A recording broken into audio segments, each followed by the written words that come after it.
Ça faisait longtemps qu'on ne s'était pas vu. Alors ici, on est tous rassemblés, évidemment, parce qu'il y a des dysfonctionnements au niveau de la justice. On est venu soutenir une camarade dont vous connaissez le nom, qui est malheureusement est en détention dans un cadre qu'on peut considérer comme mafieux. Il faut quand même employer les mots qui conviennent.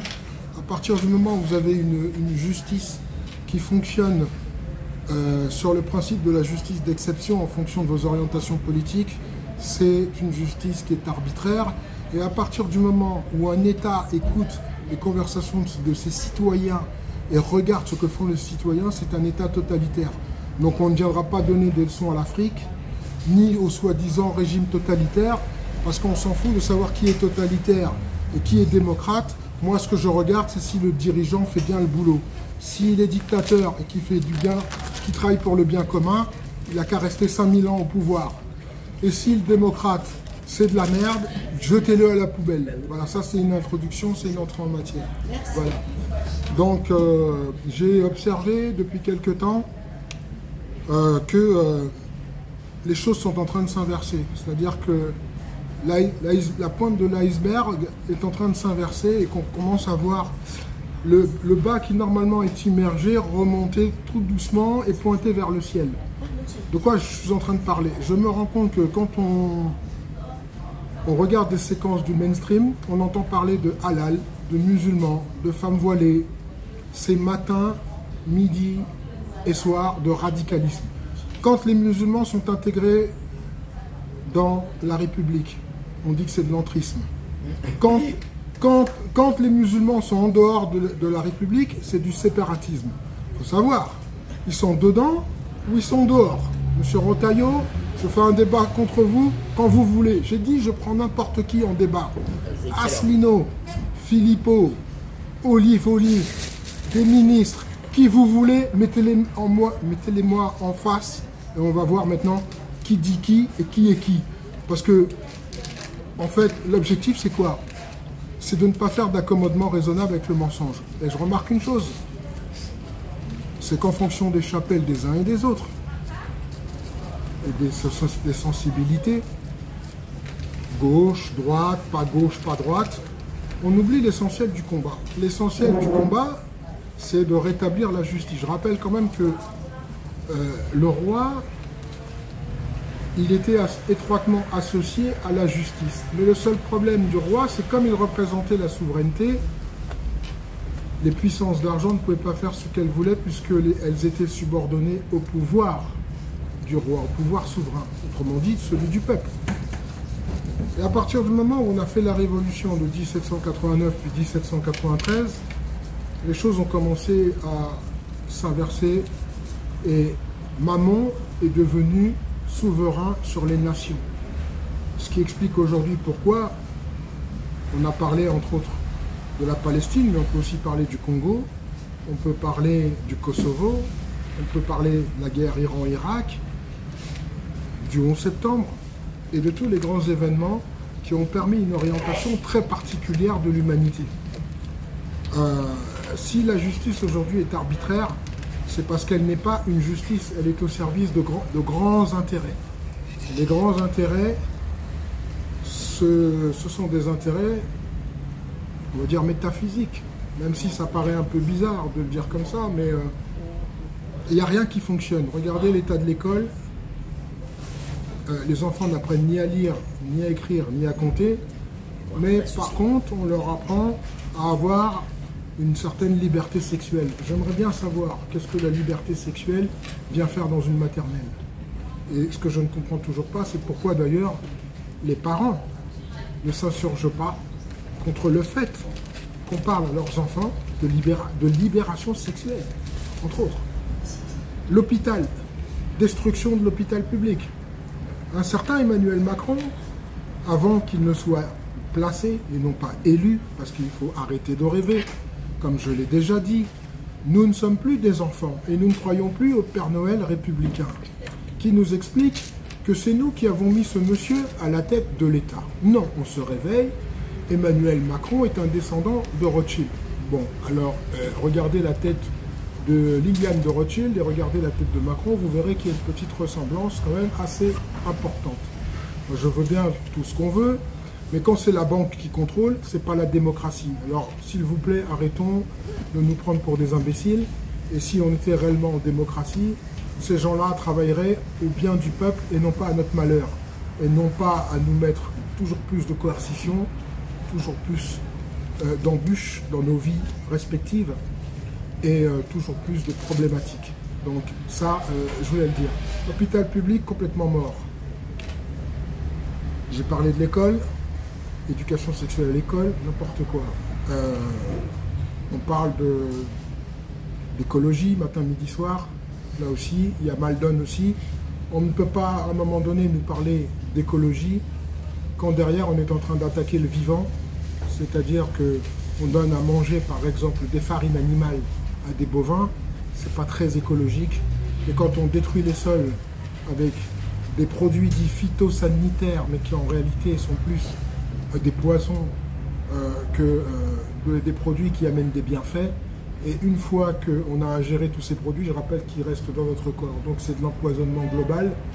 Et ça aussi, ça fait aussi partie des choses qu'il faut dénoncer. Je fais un panorama comme ça.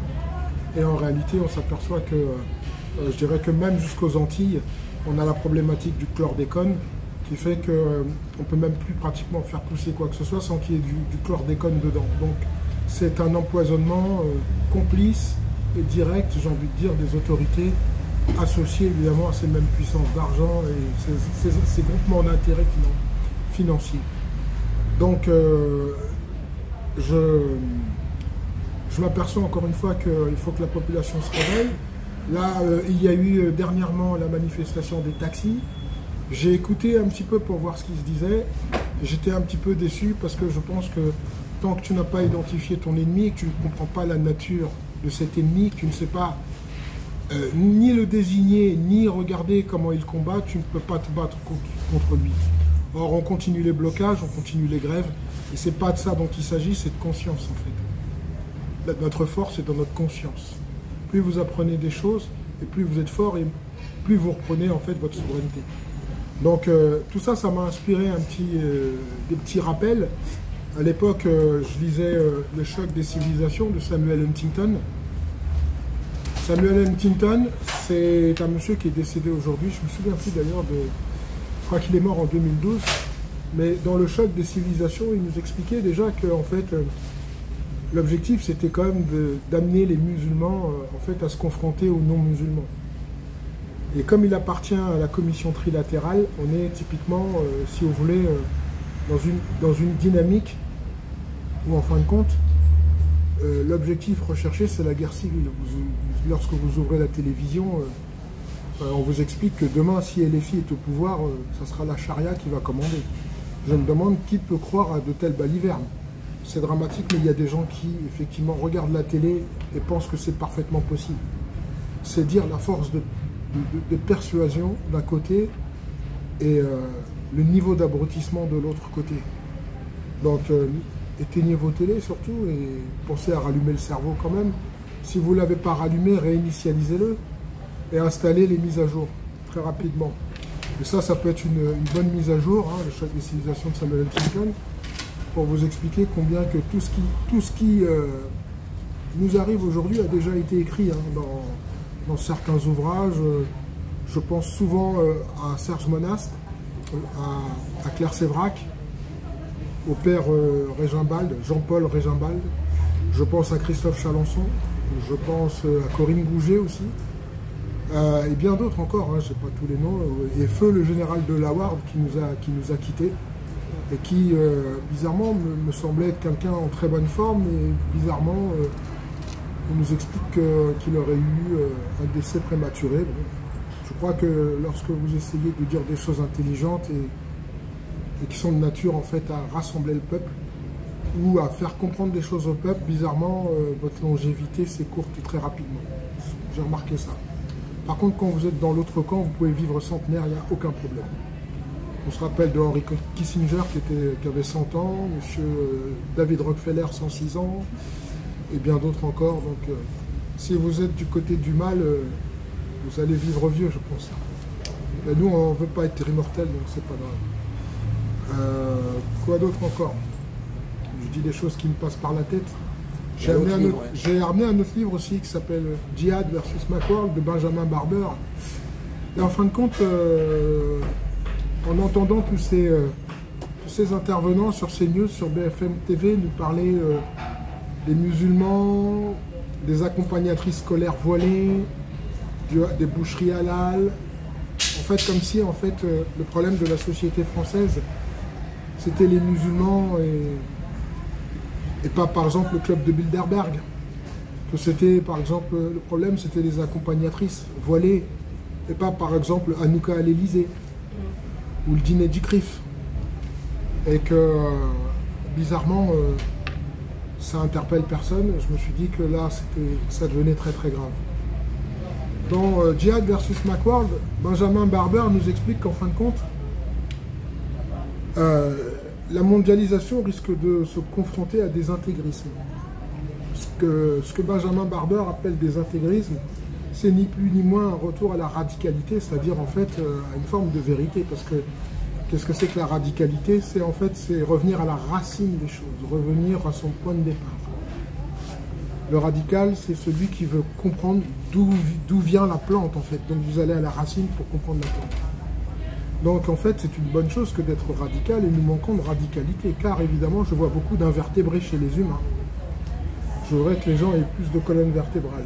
Et je finis avec... je complète pour dire que dans Djihad versus Macworld, il ne s'agit pas de désigner les musulmans, il s'agit de désigner tous les conservatismes. En fait, à partir du moment où vous reprenez possession du bon sens, je pense que par exemple le retour à la famille est une chose intelligente. On l'a vu avec par exemple l'élection du pape, où à un moment donné on avait le cardinal Sarah qui avait un discours qui plaisait à beaucoup de monde. C'est un monsieur qui vient de Guinée, Monseigneur Sarah, un Guinéen, qui estimait qu'un couple c'était un homme et une femme, c'est-à-dire la base, et que la famille devait être le centre de tout, et que Dieu devait en fin de compte aussi être un élément moteur dans la construction d'une famille et dans la cohésion, dans l'éducation des enfants. Pensez bien que ce discours-là, il va à l'encontre de ce que veulent des Soros, des Bill Gates et consorts. Ça ne va pas. Donc aujourd'hui, on a le fameux pape Léon XIV. Léon XIV qui est un pape climatiste, féministe. C'est un Américain certes, mais c'est surtout quelqu'un qui considère que l'Église n'est pas assez moderne. Et quand on vous dit ça, pas assez moderne, on a dit la même chose pour les musulmans. Il faut vivre dans la modernité. On va faire chier des gamines de 14-15 ans parce qu'elles porteraient le voile. Combien même qu'elles ont 14-15 ans et qu'elles portent le voile ou pas, ceci ne concerne que elles et leurs parents. Ça ne concerne pas l'État. Mais aujourd'hui, l'État, la République, veut s'immiscer dans votre vie intime et veut savoir et veut épier vos moindres faits et gestes. Et l'euro numérique qui est une proposition de mise en place pour la fin de l'année fait que l'État saura de manière stricte et absolue tout ce que vous faites avec votre argent. Et si on ne se réveille pas, ça va être très très compliqué d'être gilet jaune, de se mobiliser pour des manifs, de se révolter. Parce qu'ils couperont le robinet et ils sauront très exactement ce que vous faites de votre argent, ce que vous mangez, ce que vous payez, etc. Et ça sera en plus de l'argent périssable et vous devrez le dépenser de toute façon, donc vous ne pourrez pas le cumuler. Donc il est temps maintenant de grandir, de devenir un homme et de rentrer dans la bataille. Parce que la bataille qui se lève, c'est une bataille de survie. Pour nous, pour nos enfants et pour la suite. Et puis, pour être un être humain digne, parfois il faut se battre. Voilà. Et le petit bouquin rouge, t'as oublié. C'est les fameuses armes dont nous disposons pour nous battre. Quand il parle de bataille, il parle d'une bataille déjà spirituelle, avec le droit. Ça, c'est le droit. Le savoir est une arme, et voilà, c'est de ça dont tu parles, et c'est très bien. Notamment. Alors pourquoi j'ai pris le petit livre de la Constitution de la République française? Je l'avais déjà pris parce que la semaine dernière, je voulais développer sur la notion de représentation et de représentativité, puisque Là, je vais parler directement de Hinda, mais c'est pas que Hinda spécialement, qui est aujourd'hui incarcérée puisque sa date de procès c'est le 4. C'est le 4 juin. Oui, le 4 juin, ouais. C'est le 4 juin, tu me confirmes, Taxi. Et ouais. que, comme elle ne veut pas d'avocat, on considère qu'elle n'a pas de représentant. Mais la BCIS avait bien expliqué qu'un citoyen, en fait, et ça c'est dans la Déclaration universelle des droits de l'homme et du citoyen, ne peut pas se représenter par lui-même. Par exemple, quand vous êtes dans l'entreprise et que vous avez besoin de défendre vos droits, vous devez passer par un syndicat. Si vous avez une propriété et que vous voulez la vendre, vous devez passer par un notaire. Si vous avez des problèmes avec la justice, on va vous inciter à prendre un avocat. À chaque fois que vous, en tant que citoyen, j'insiste là-dessus, vous aurez besoin en fait d'avoir une démarche, entre guillemets, ou avec le fisc, ou avec ce que vous voulez, avec l'État, vous devrez avoir un représentant, en l'occurrence. Et c'est pour ça que les partis politiques, d'ailleurs je vais citer le livre de Simone Veil, Simone Veil avec un W, dont j'ai même oublié le nom, d'ailleurs c'est de l'inutilité des partis politiques. Enfin bon, bref, vous tapez Simone Veil avec un W-E-I-L, la philosophe, et vous aurez son livre sur les partis politiques. Voilà. Donc les partis politiques ont été créés pour nous diviser, entre autres, et la République nous divise. Voilà pourquoi aujourd'hui nous ne sommes ni droite ni gauche, mais nous sommes des gens du peuple et nous comprenons qu'une oligarchie veuille en fait nous écraser, nous diviser, dans le pire des cas, dans le moins pire des cas, nous voler, et dans le pire des cas, nous euthanasier, parce que c'est vers là-bas qu'on va. Voilà. Ça, c'est le projet final. Et ce qui se passe avec Gaza, ce qui se passe au Congo, ce qui se passe dans des théâtres d'opération qui sont loin de l'Europe, enfin, sauf en Ukraine, l'Ukraine c'est quand même l'Europe, pourrait tout à fait arriver dans une ville occidentale de type Lisbonne, Madrid, Paris, Berlin, peu importe. On pourrait tout à fait avoir droit à un conflit ouvert ou une guerre civile de basse ou haute intensité sur notre territoire, parce que c'est là le plan de l'oligarchie. Parce que l'oligarchie a besoin du désordre pour instaurer son ordre. S'il n'y a pas de désordre, elle n'instaurera pas son nouvel ordre. Voilà. Donc force à l'Afrique, aux Africains, à Ibrahim Traoré qui continue la bataille pour nous. Parce que ce que les gens ne comprennent pas, c'est que Ibrahim Traoré, l'actuel représentant du Burkina Faso, est en train de faire le combat que vous, les Occidentaux, vous ne voulez pas faire. Voilà. C'est pour ça qu'il fait ce combat.